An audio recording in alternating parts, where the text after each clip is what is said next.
Okay, ये आप देश आईपीएल के लिए जा रहे हो, right? Yes ma'am. Okay, introduce कर दो अपने आप को, अपने बारे में बताओ मुझे। मेरा नाम अवधेश कुमार है।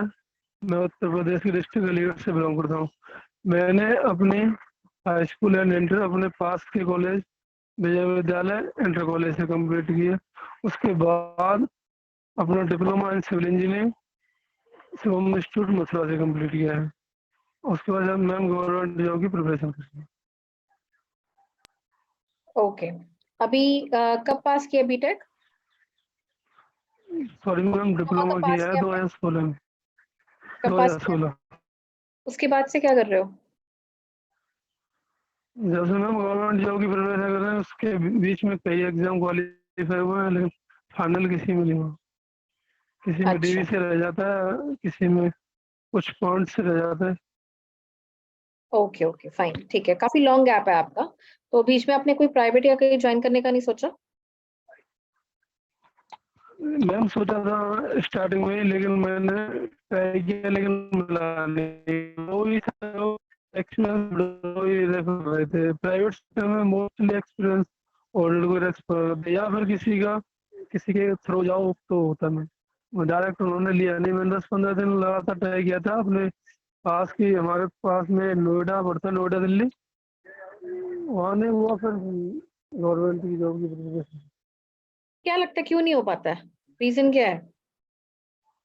रीजन सबसे पहले तो मैंने उनसे उन्हें पहली बात तो वो यही पूछते थे कि अब मैंने तो फ्रेशर था ना, तो मैं बोला उन्हें, तो वो बोल रहे थे कि फ्रेशर यहाँ पे अलाउड नहीं है, मतलब पहले पहले से जरूरत नहीं है फ्रेशरों की। मैं ठीक, फिर वहां से वो क्या बोलते फिर, फ्रेशर आप देख लीजिए ना फ्रेशर, स्टार्ट में तो सब फ्रेशर ही होते हैं। अगर आप 10-15 दिन काम कराइए, अगर काम सीखते हैं या फिर सही करते हैं तो ठीक है, नहीं तो फिर बाद में निकाल दीजिएगा, उसमें क्या है। लेकिन वो नहीं, या फिर किसी सोर्स की तरफ, सोर्स का मैटर ज्यादा है तो प्राइवेट आपको क्या से। लगता है, अगर स्ट्रेस और प्रेशर आप पे डाला जाएगा तो कैसे हैंडल करोगे? जी मैम। स्ट्रेस और प्रेशर अगर आपके ऊपर डाला जाए तो कैसे हैंडल करते हो आप स्ट्रेस और प्रेशर को? स्ट्रेस और प्रेशर को हाँ, कैसे हैंडल करोगे?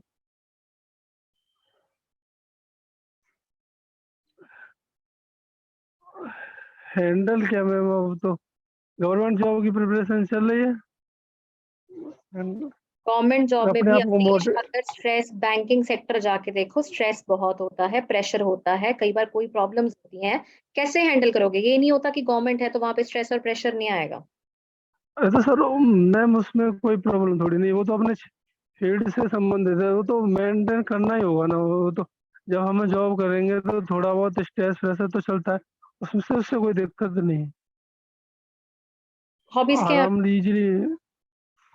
हॉबीज कुकिंग और कबड्डी, जो गांव में कभी कभार खेल लेते हैं, वैसे तो कोई खास। कुकिंग अवधेश, में जो बाहर रहते रहते खाना बनाने से। जी। विलेज में रह रहे हो, कहाँ रह रहे हो? मैं अपने पास की सिटी में ही रह रहा हूँ मैम। मेरा पास? गांव है ना। जी, तो मैं कभी गांव से बिलोंग करता हूँ, लेकिन जी। एग्रीकल्चर साइड पे जाने का नहीं सोचा? अगर कनेक्टेड भी हो, एग्रीकल्चर में डिप्लोमा कहीं कुछ सोचा नहीं? नहीं मैम, मैंने एग्रीकल्चर में डिप्लोमा करना नहीं सोचा। मैंने सिविल से ही डिप्लोमा किया। मेरा सिविल में इंटरेस्ट था शुरू से ही। क्यों इंटरेस्ट था सिविल में शुरू से?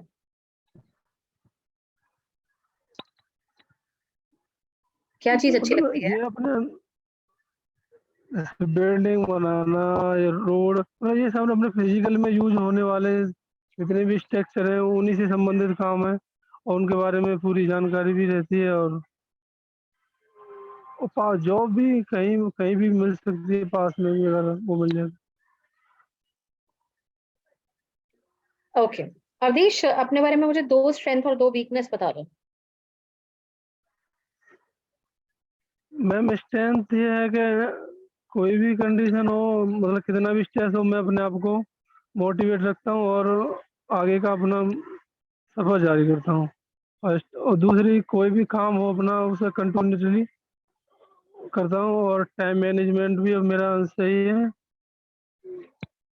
वीकनेस मैम ये है कि कभी कभी बहुत सारे एग्जाम, मतलब कभी कभी एग्जाम नहीं हो पाते तो थोड़ा सा नर्वस हो जाता हूँ, और कुछ नहीं तो कुछ टाइम बाद फिर वही रूटीन में है।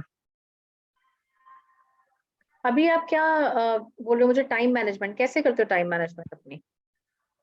टाइम मैनेजमेंट जैसे मैं, मान लीजिए अगर मेरे अभी भी जैसे आईपीआर का मेरा ये 3 तारीख को था, 3 तारीख को मतलब इंटरव्यू, लेकिन 28 तारीख को मेरा एनडब्ल्यू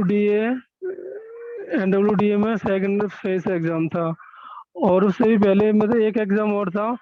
तो तीनों एग्जाम को नज़र में रखते हुए उनकी तीनों की प्रिपरेशन की, और तीनों भी एग्जाम मेरे ठीक ठाक ही गए। इनका आंसर की भी देखिए मैंने, सही गया है मतलब।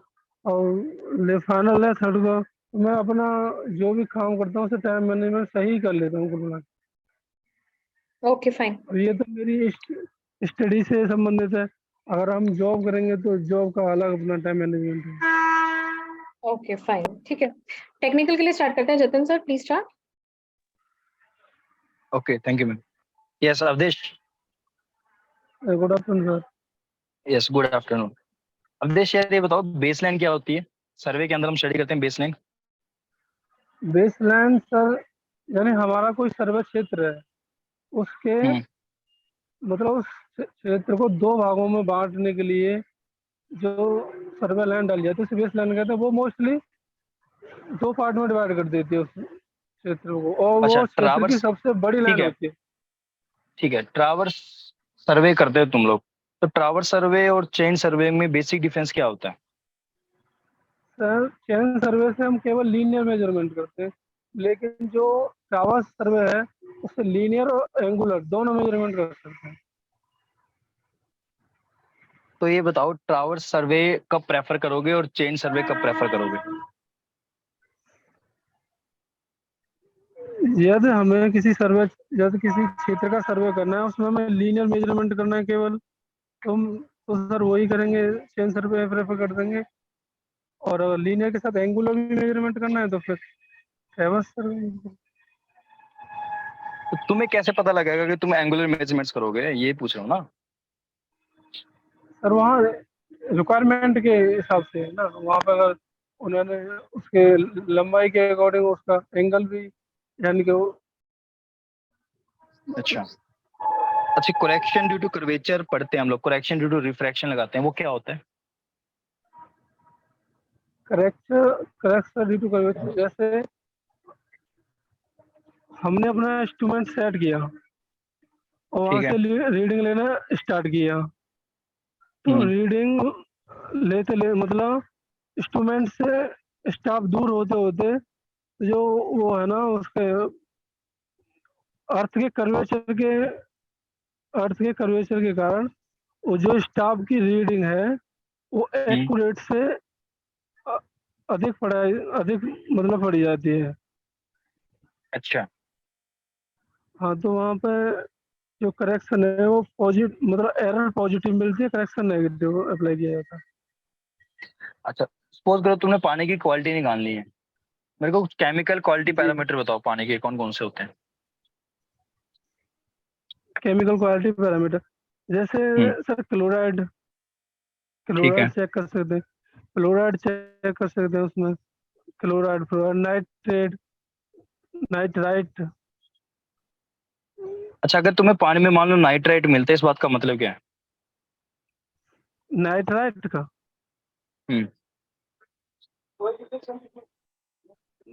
ये जो नाइट्राइट होता है ये पार्सली मतलब नाइट्रोजन के पार्सली डिकम्पोजिशन से के परिणाम स्वरूप प्राप्त होता है, और इसकी जो लिमिट होती है हम 0 लेके चलते हैं, क्योंकि पार्शियल ये बहुत डिकम्पोजिशन किसका हानिकारक होता है? होता है।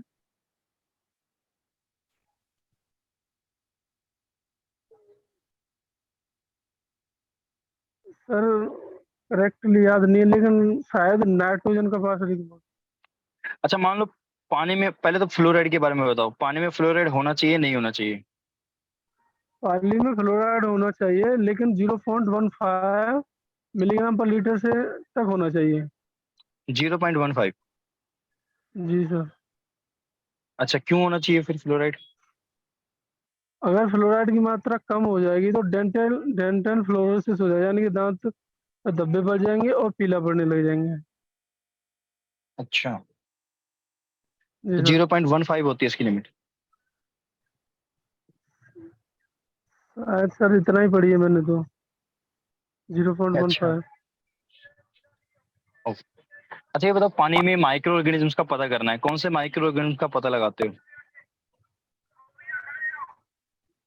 माइक पैथोजेनिक माइक्रो और और पैथोजन का पता कैसे लगाते हो पानी में? पैथोजेनिक का सर इकोली इकोली वो इकोली को चेक करते हैं। अगर इकोली की अगर प्रेजेंटेशन वहां से खत्म हो जाएगी तो वहां फिर कोई भी पैथोजेनिक बैक्टीरिया नहीं है। पर ई कोली तो तुमको कोलीफॉर्म बताता है, पैथोजन तो बताता ही नहीं है। ई कोली तो एक कोलीफॉर्म है, पता कैसे लगा रहा हूँ मैं वो पूछ रहा हूँ। सॉरी सर, ये करेक्ट याद। अच्छा, ट्रीटमेंट प्लांट की जब तुम बात करते हो उसमें तुम बीओडी पढ़ते हो, ये बीओडी होता क्या है? Sir biochemically oxygen demand. Biochemically oxygen demand है क्या है ये? इसके बारे में थोड़ा समझाओ। सर जो हमारा वेस्ट वाटर होता है उसमें पैथोजेनिक बैक्टीरिया और ये बहुत सारे बैक्टीरिया होते हैं, मतलब तो उनके लिए उनके डिकम्पोजिशन के लिए जो ऑक्सीजन की डिमांड होती है, जितनी खपत होती है, उससे बीओडी के बोलते हैं। अच्छा, हाइड्रोग्राफ जानते हो क्या होता है? Hydrograph, yes sir. क्या होता है? वो रन ऑफ वर्सेस टाइम के बीच खींचा जाता है। तो क्या मिलता है उससे? उससे सर इंटेंसिटी ऑफ रेन पता हो। इंटेंसिटी ऑफ रेन पता लगाते हो? Yes। इंटेंसिटी ऑफ रेन निकालने के लिए तो तुम्हारे पास और भी इंस्ट्रूमेंट है, तो हाइड्रोग्राफ क्यों बना रहे हो उसके लिए? सर वो ग्राफिक, मतलब ग्राफिकली रिप्रेजेंट करते हैं उससे, और उससे डायरेक्ट निकल। अच्छा, मान लो रिवर का डिस्चार्ज पता करना हो, कैसे पता करोगे? सर डिस्चार्ज उसका वेलोसिटी और क्रॉस सेक्शनल एरिया को मल्टीप्लाई करके भी ज्ञात कर सकते हैं। वेलोसिटी कौन सी निकालते हो, कैसे निकालते हो वेलोसिटी रिवर की? वेलोसिटी सर हम फ्लोट के द्वारा भी निकाल सकते हैं, जितनी। फ्लोट तो तुम्हें सरफेस वेलोसिटी देता है, यस सर। तो सरफेस वेलोसिटी तो मुझे चाहिए ही नहीं।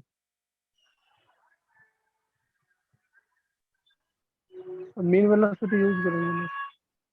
मीन वेलोसिटी कैसे निकालोगे ये पूछ रहा हूँ।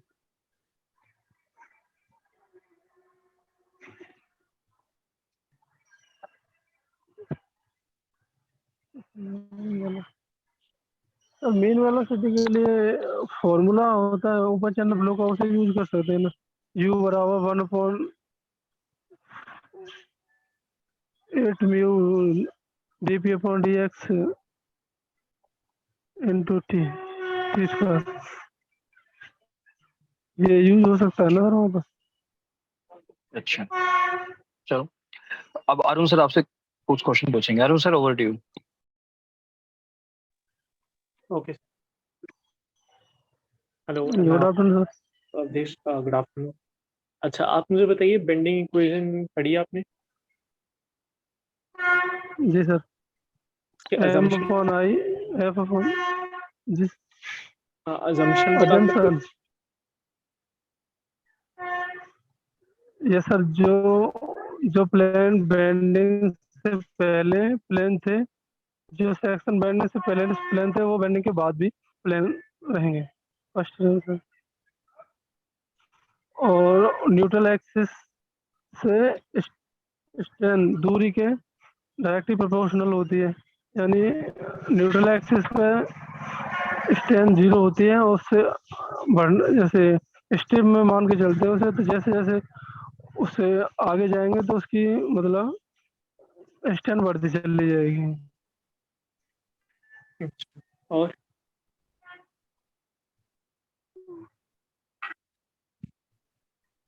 और सर उसके मतलब उसकी जो टॉप बॉटम में कंप्रेशन जनरेट होता है और बॉटम में टेंशन क्रिएट होता है, टेंशन स्ट्रेस क्रिएट होता है। अच्छा, ठीक ठीक। अच्छा, आरसीसी में एक हम डब्ल्यूएसएम मेथड से करते हैं, एक एलएसएम मेथड होता है। मेजर डिफरेंस क्या है दोनों method? Major difference sir working stress method में इलास्टिक थ्योरी का यूज करते हैं, मॉडुलर रेशियो का यूज करके चलते हैं सर उसमें। और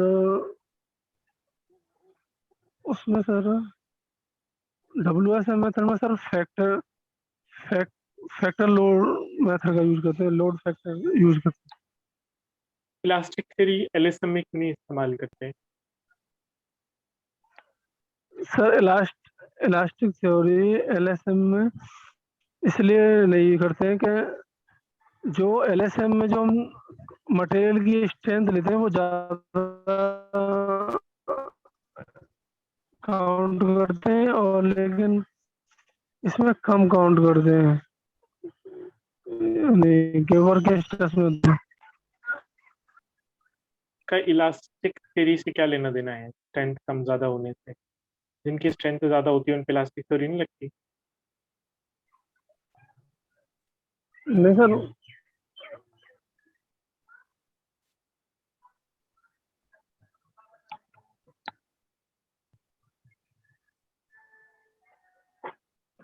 सर लगा सकते हैं सर। तो फिर क्यों नहीं लगाते एलएसएम में? अलग तरीका क्यों? वही मेरे पूछने का मतलब। सर एलएसएम में प्रैक्टिकल मतलब प्रैक्टिकल बेस पे काम करते हैं, यानी कि इतने स्ट्रेस पे इतना, इतने स्ट्रेन पे इतने स्ट्रेस। अच्छा चलो छोड़ो। मान लीजिए आप एक साइट पे काम करते हैं और ब्रिक्स आई हैं आपके पास। आपको चेक करनी है कि अच्छी क्वालिटी की है कि नहीं है, तो आप कौन सा टेस्ट उन पे परफॉर्म कर सकते हैं साइट पे खड़े खड़े in order to determine their quality? सबसे पहले तो सर हम उसका कलर चेक करेंगे कि उसका कलर रेड चेरी होना चाहिए। और सेकंड में सर उनकी दो ब्रिक आपस में टकरा के देखेंगे कि उनका उनसे धात्विक साउंड साउंड उत्पन्न होनी चाहिए, मेटेलिक साउंड उत्पन्न होनी चाहिए। और थर्ड सर हम उनको लगभग 1 मीटर ऊपर, 1 मीटर ऊंचाई से नीचे गिरा के देखेंगे तो वो टूटनी नहीं चाहिए। और सर वाटर ऑब्जर्वेशन कैपेसिटी याद करने के लिए हम फील्ड में उसमें से 3 ब्रिक लेके उसकी 24 घंटे तक वाटर ऑब्जर्वेशन कैपेसिटी याद कर सकते हैं, जो कि 20% से अधिक नहीं होनी चाहिए। और सर उसके सरफेस पे नाखून से स्क्रैच करके देखेंगे या चाकू से भी स्क्रैच करके देख सकते हैं, उसमें किसी प्रकार का निशान नहीं बनना चाहिए। और सर शेप उसका देख ही लेंगे, उसके कॉर्नर और एज शार्प होने चाहिए। और सर एक ईंट को तोड़ के भी देख सकते हैं कि उसके अंदर जो मतलब उसका जो टेक्सचर है वो प्रॉपर होना चाहिए। अच्छा, रेनॉल्ड्स नंबर क्या होता है? रेनॉल्ड नंबर, रेनॉल्ड्स नंबर होता है ना? ये sir inertia upon viscous force, inertia और विस्कस फोर्स का रेशियो होता है। अच्छा, यूज क्या है इसका, सिग्निफिकेंस क्या है, क्यों इसको पता करते हैं? सर इसका यूज हम पाइप फ्लो या ओपन चैनल फ्लो में फ्लो की कंडीशन याद करने के लिए करते हैं। जैसे हमारा मतलब कौन सा फ्लो है, जैसे लेमिनार फ्लो है या टर्बुलेंट फ्लो है या फिर ट्रांजिशन फ्लो है। अच्छा, लेमिनार फ्लो होगा तो आर ई की वैल्यू क्या होगी? सर पाइप के लिए 2000 से कम होती है, अच्छा, और पाइप ओसीएफ फ्लो के में। लिए? ओसीएफ में 500 कम, 500 से कम। ठीक है। अच्छा, ए लाइन पता है आपको, सॉइल में एक आती है ए लाइन, यस सर। क्लासिफिकेशन करते हैं सॉइल की, उसमें ए लाइन एक शब्द आता है। क्या होती है ए लाइन? Yes sir. सर ए लाइन, सर ए लाइन मतलब सॉइल को क्लासिफाइड करने के लिए यूज की जाती है। यानी कि से ऊपर हम क्ले को रखते हैं और ए लाइन से नीचे हम सिल्ट या ऑर्गेनिक सॉइल को रखते हैं। तो कैसे पता लगेगा कि हमारे पास जो सॉइल है वो ए लाइन के ऊपर लाई करेगी, नीचे लाई करेगी, वो मैं कैसे पता कर सकता सर उसका सूत्र यूज करते हैं, IP इज इक्वल टू हूँ? 0.9 WL माइनस के 8 पर। अच्छा। सर आपने ए लाइन पूछी है ना। हम्म, हम्म, ठीक। अ, ठीक। अच्छा, सर्वे क्वेश्चन तो वैसे सर ने भी, जतन सर ने भी काफी तुमसे पूछे हैं। मुझे ये बताओ कि लेवलिंग में बैक साइड और फोर साइड के बीच में क्या डिफरेंस होता है? कब मैं किसी साइड को बैक साइड बोल सकता हूँ या फोर साइड बोल? सर जैसे हम अपना इंस्ट्रूमेंट सेट कर रहे हैं हम्म, और हमने बेंच मार्क पे स्टॉप रखकर इंस्ट्रूमेंट से जो फर्स्ट रीडिंग ली जाती है उसे हम बैक साइड बोलते हैं। अच्छा। और सर उसी इंस्ट्रूमेंट से हम लास्ट रीडिंग लेते हैं, यानी उस रीडिंग के बाद हमें अपना इंस्ट्रूमेंट चेंज करना होता है। यानी बोल हम्म, सकते हैं हम चेंजिंग पॉइंट पे जो लास्ट रीडिंग ली जाती है उसे हम फोर साइड बोलते हैं। अच्छा, पूरे दिन में एक ही बैक साइड और एक ही फोर साइड आएगी या नहीं ज्यादा भी हो? सर, जितने बार इंस्ट्रूमेंट चेंज करेंगे उतने उतने ही बार sir back side four side आएंगे। तो जो फोर बैक साइड है वो बेंचमार्क के ऊपर ही लेते हैं हमेशा? नहीं नहीं सर, जब स्टार्टिंग में इंस्ट्रूमेंट यूज करते हैं तो उस कंडीशन में बेंच मार्क पर लेते हैं। लेकिन वो जो दोबारा इंस्ट्रूमेंट चेंज करेंगे तो हमने वहां से स्टाफ लिया ही नहीं, उस स्टाफ की हमें पहले से ही रीडिंग पता है, वहीं से वही हमारा बेंच मार्क का काम कर जाएगा। जिस इंस्ट्रूमेंट को जो चेंजिंग पॉइंट है सर उसी से। ठीक। अच्छा ठीक है, लास्ट क्वेश्चन है मेरा। M15 का प्रपोर्शन बताओ। M15 कंक्रीट अगर मुझे बनाना है तो क्या मिक्स सीमेंट और सैंड वगैरह कितने में मिक्स करना पड़ेगा? M15 1:4। 1:4। ठीक। ठीक। ठीक है, आपको फीडबैक देंगे मैम, उसके बाद मैं आपके साथ दोबारा बात करूँगा। Over to you ma'am. Okay see Awadhesh, पहले तो एक्चुअली में एक चीज याद रखो, थोड़ा काम होके बात करते हैं। ठीक है, काम और कंपोजनेस बहुत इंपॉर्टेंट है। ये नहीं होता कि मैम प्रेशर नहीं होगा तभी तो तैयारी कर रहा हूँ, ये कर रहा हूँ, ये नहीं बोल सकते हैं। हर जगह पे, कोई भी जगह पे चले जाओ, कहीं पे भी जॉब करने चले जाओ, you will get some kind of a stress और pressure, that is very natural. ठीक है, तो ये चीज होती है कि मैम मैं अपने स्ट्रेस और जी मैम। प्रेशर को हैंडल करता हूँ मेडिटेशन से, कुछ मैं कोई फिजिकल एक्टिविटी करता हूँ। मेरे को कभी भी कोई ऐसे प्रॉब्लम होती है, मैं लिख लेता हूँ उसको। से जब आपको गुस्सा आता है आप क्या करते हो? कोई फिजिकल एक्टिविटी कर लेते हो, कुछ ऐसी चीज करते हो, गाने सुन लेता हूँ मैं शांत हो जाता हूँ। यही चीज होती है स्ट्रेस और प्रेशर का, यही मतलब होता है। ये थोड़ी होता है कि तुम्हें कोई मारेगा स्ट्रेस और प्रेशर में। ठीक है और Awadhesh, can you hear me? जी मैम जी। थोड़ा काम और कंपोज होके, थोड़ा सा शांत होके अपने एचआर को तैयार करो। ये बहुत चीजें, और बहुत थोड़ा स्माइल करके। जिस तरह से हम बात करते हैं, किसी किसी पे इंप्रेशन डालना है, आप में वो कुछ भी नहीं है अभी। ये तो ऐसे है कि नहीं, मेरे को कोई मैम क्वेश्चन। मैंने आपसे एक बार HR फिक्स किया था, आपने HR लिया ही नहीं उस टाइम पे। आप आए नहीं बच्चे, उसके बाद मेरे साथ हो चुके हैं, मेरे पास रोज अरे बच्चों के साथ एचआर होते हैं। अब बाद में लगा लेते, मैम, बहुत दिन होते हैं। आपने मंडे मंडे को टाइम बोला था, मैंने फोन आई किया, आपने हैड कॉल रिसीव नहीं किया। Monday I had met with an accident. मैं मंडे को नहीं लिया HR, I am on a bed rest right. Monday को नहीं होता। हाँ उसके बाद आपके रोज दिन है, लेकिन बहुत और एचआर टीचर्स हैं, उनके साथ लगा लो। और भी एचआर टीचर्स थे, किसी के साथ नहीं लगाया। कविता मैम है, विजेंद्र सर है, नहीं लगाया। तो ठीक कविता है, मैम के साथ लगाया 2 बार, विजेंद्र सर के लिए 1 बार लगाया था, वो नेटवर्क प्रॉब्लम हो रही थी, उनके साथ भी नहीं लग पाया। हाँ तो फिर दोबारा ये नहीं होता ना, एक दिन लगा लिया, कोई कोशिश नहीं करनी। दोबारा स्टोर लेने की कोशिश कर लो। There can be problem anywhere, ठीक है, दोबारा से कोशिश कर लिया करो, ले लिया करो। अभी इंटरव्यू कब है? इंटरव्यू मैम 3 तारीख को, लेकिन मैं निकल तो आज ही रहा हूँ। निकल आज लो, थोड़ी प्रैक्टिस कर लो। आज भी शाम को अगर कविता मैम कोई विजेंद्र सर ले रहे हैं तो लगाओ उनके साथ, एक लगा लो, थोड़ी प्रैक्टिस करो, थोड़ा स्मूथनेस लाओ अपने आप में। वो तो ना शांत करके बात करते हैं, इतना वो मैं हाइपर होकर बात करनी है वहां पे इंटरव्यू में। मैं मैं मेरा HR, मुझे HR के लिए गाइड कर दीजिए। मेरा HR सबसे ज्यादा, मतलब HR में कुछ मतलब कुछ बन ही नहीं पाता, क्या पूछ रहे हैं। देश वही तो बोल रही हूँ बच्चे, मैं एक चीज बोली तो जा रही हूँ कि आराम से पहले तो हाइपर होना बंद करो। लाइफ में जितना हाइपर होके बात करोगे ना, उससे तो कोई फायदा ही नहीं है, ठीक है। आराम से पेशेंटली दूसरे पर्सन का सुनना है और आराम से जवाब देना है कि मैम ऐसे प्रेशर होगा तो मैं ये कर सकती मैम आपने अभी वो HR लिया है, मुझे आप इसका वो दीजिए, मतलब मुझे क्या फर्स्ट क्वेश्चन से क्या कैसे हैंडल करना चाहिए था।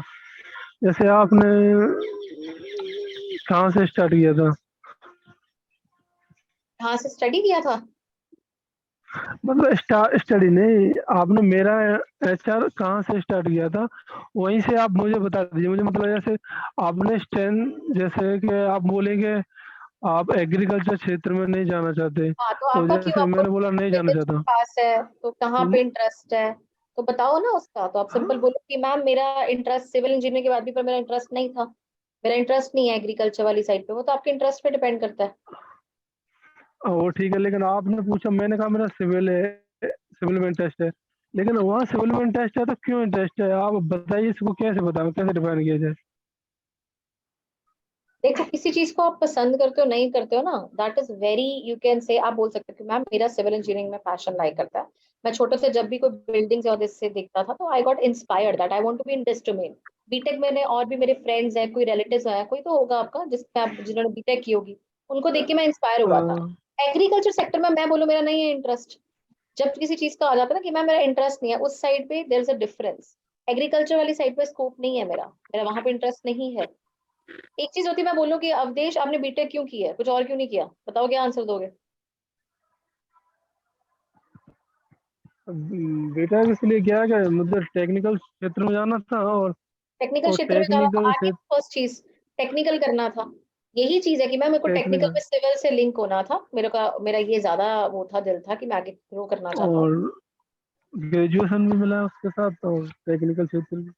हाँ तो तो फिर मुझे वही आंसर, बीटेक करना वही बेटा।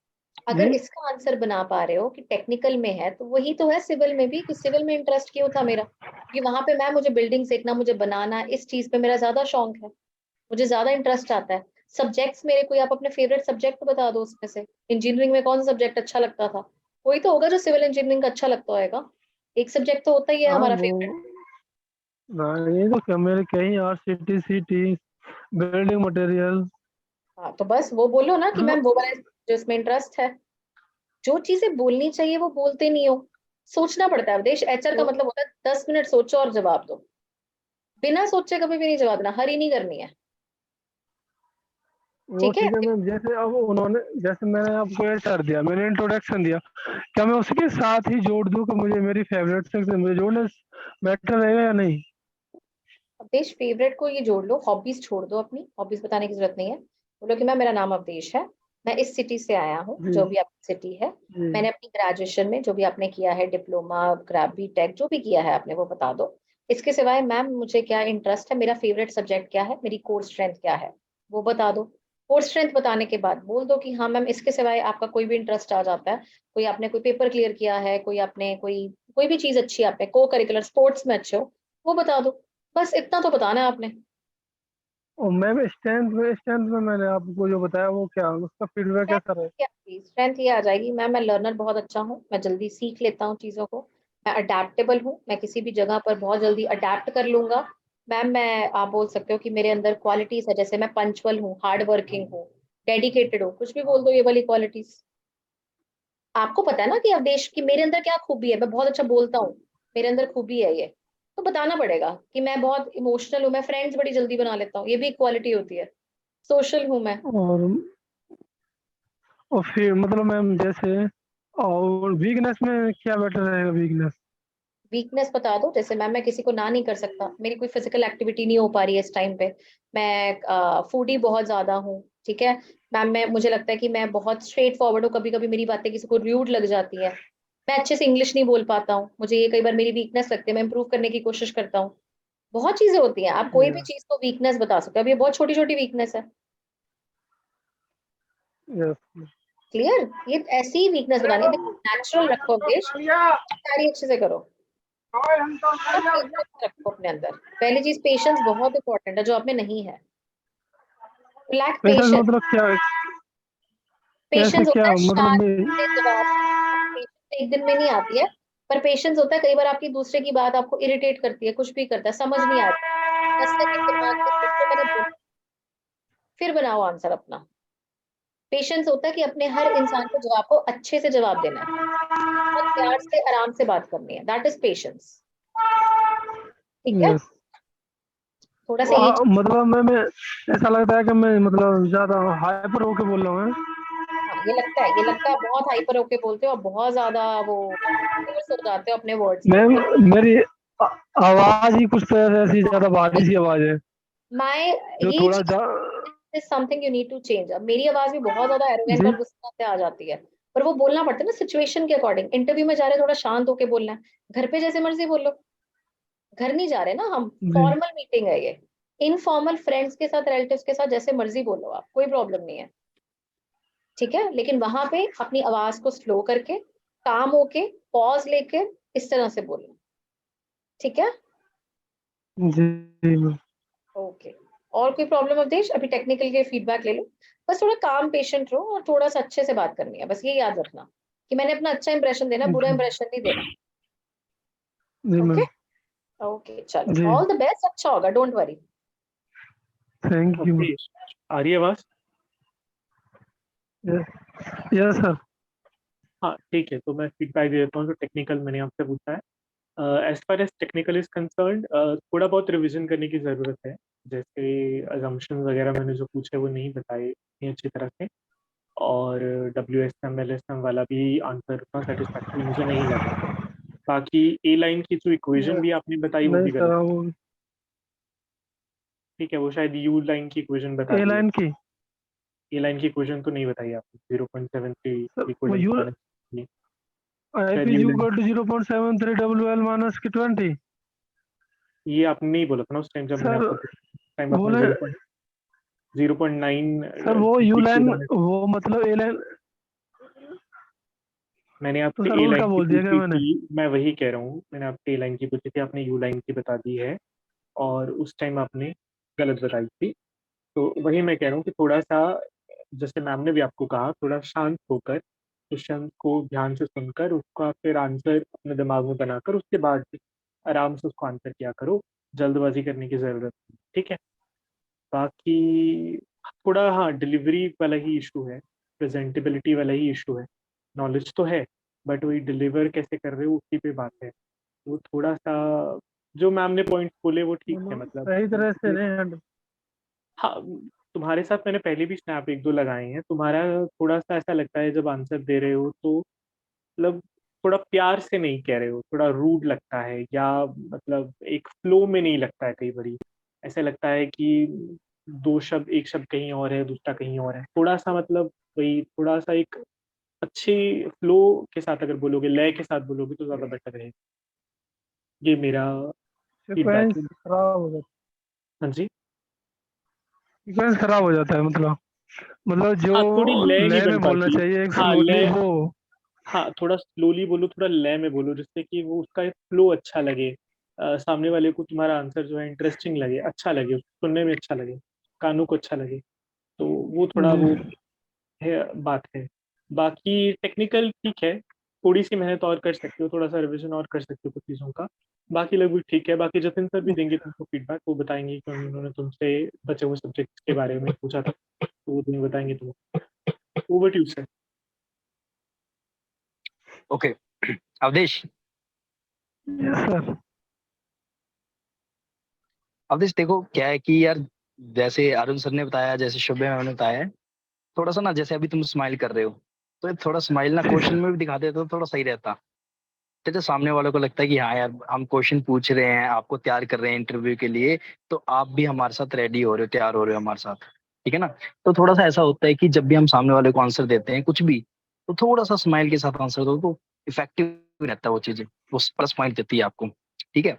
दूसरा ये है कि टेक्निकल की अगर मैं बात करूं, तुम्हें आता है, ऐसी बात नहीं कि तुम्हें नहीं आती है, चीजें चीजें आती हैं लेकिन पूरी तरह से तुम्हें नहीं आती है, you have only half knowledge नहीं लाइक। सर, एनवायरमेंट मेरा कमजोर है, आपने एनवायरमेंट ही पूछ लिया मुझसे। हाँ, मैंने सर्वे के भी पूछे थे क्वेश्चन तुमसे, ऐसी बात नहीं है। हाइड्रो से भी क्वेश्चन पूछे थे हाँ तुमसे, तो सर्वे में जैसे तुमसे पूछा चेन सर्वेइंग करते हो, ट्रावर्स सर्वेइंग पता कैसे लगता है। तो होता क्या है कि अवधेश की जब हमारे पास स्टेशंस, जब हमारे पास ऑब्स्ट्रक्शंस ज्यादा होती हैं जिसमें हमारी स्टेशंस की इंटरविजिबिलिटी अफेक्ट हो जाती है, तो जब स्टेशंस की इंटरविजिबिलिटी अफेक्ट होती है तो उस केस में हम ट्रावर्स अडॉप्ट करते हैं। अगर ओपन एरिया है, स्टेशंस इंटरविजिबल हैं, तो उस केस में हम चेन सर्विंग कर लेते हैं। ठीक है। तो तुम बोले थे यस। डिस्टेंस ज्यादा है डिस्टेंस कम है, ऐसा कुछ नहीं होता है, वो इंटरविजिबिलिटी पे होती है। अगर तुम्हारे पास मान लो बिल्डिंग्स है सब जगह, तो स्टेशन इंटरविजिबल हो नहीं पाएंगे। जब स्टेशन इंटरविजिबल नहीं हो पाएंगे तो उस केस में तुम ट्रावर्स अडॉप्ट करते हो पूरे एरिया का सर्वे करने के लिए, राइट। फिर मैंने तुमसे डिस्चार्ज पूछा था कि रिवर का डिस्चार्ज तुम कैसे मेजर करते हो। तुम्हारे पास मेथड्स हैं, जैसे तुम्हारे डायरेक्ट मेथड है, एरिया वेलोसिटी मेथड, तुमने बताया सही बताया, एरिया वेलोसिटी मेथड है। वेलोसिटी कैसे निकालते हैं, इंस्ट्रूमेंट है हमारे पास सर, करंट मीटर इंस्ट्रूमेंट है, हम पॉइंट्स पे यस वेलोसिटी निकालते हैं सेक्शन के। तो 1 पॉइंट मेथड है, 2 पॉइंट मेथड हम यूज करते हैं। शैलो स्ट्रीम में तो 1 पॉइंट लेंगे, डीप।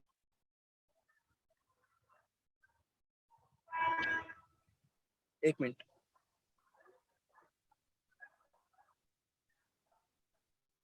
ठीक है, तो शैलो स्ट्रीम है तो बच्चे हम 1 पॉइंट मेथड यूज करेंगे सर। थोड़ा इस चीज को ऐसे भी बता सकते हैं। मैं थोड़ा ये बता रहा हूँ कि तुम जब भी चीजों को आंसर दो ना, थोड़ा सा एक्सप्लेन करो चीजों को, थोड़ा सा और एक्सप्लेन करो, और अच्छे तरीके से तुम एक्सप्लेन कर सकते हो चीजों को। तो और एक्सप्लेन करके चीजों को आंसर दोगे ना तो ज्यादा इफेक्टिव रहती है चीजें। ठीक है ना, तुम एक ही वर्ड या 2 वर्ड बोल के, या तो तुम ऐसा बोल दो कि सर मुझे ये आंसर नहीं आता लेकिन मैं गैस कर सकता हूँ। इस तरीके से भी बोल सकते हो कि सर मुझे इसका आंसर पूरी तरह से नहीं पता लेकिन मैं गैस कर सकता हूँ कि हाँ इसका आंसर ये हो सकता है। तो तुम उस तरीके से आंसर बोलो, तो सामने वाले को लगेगा कि ठीक है उसको आता नहीं है लेकिन वो गैस कर रहा है, और उसका जो गैस है वो सही डायरेक्शन में है गलत डायरेक्शन में, तो उसके हिसाब से जज करता है फिर आपको। बात समझ आ रही है। जी सर। हाँ।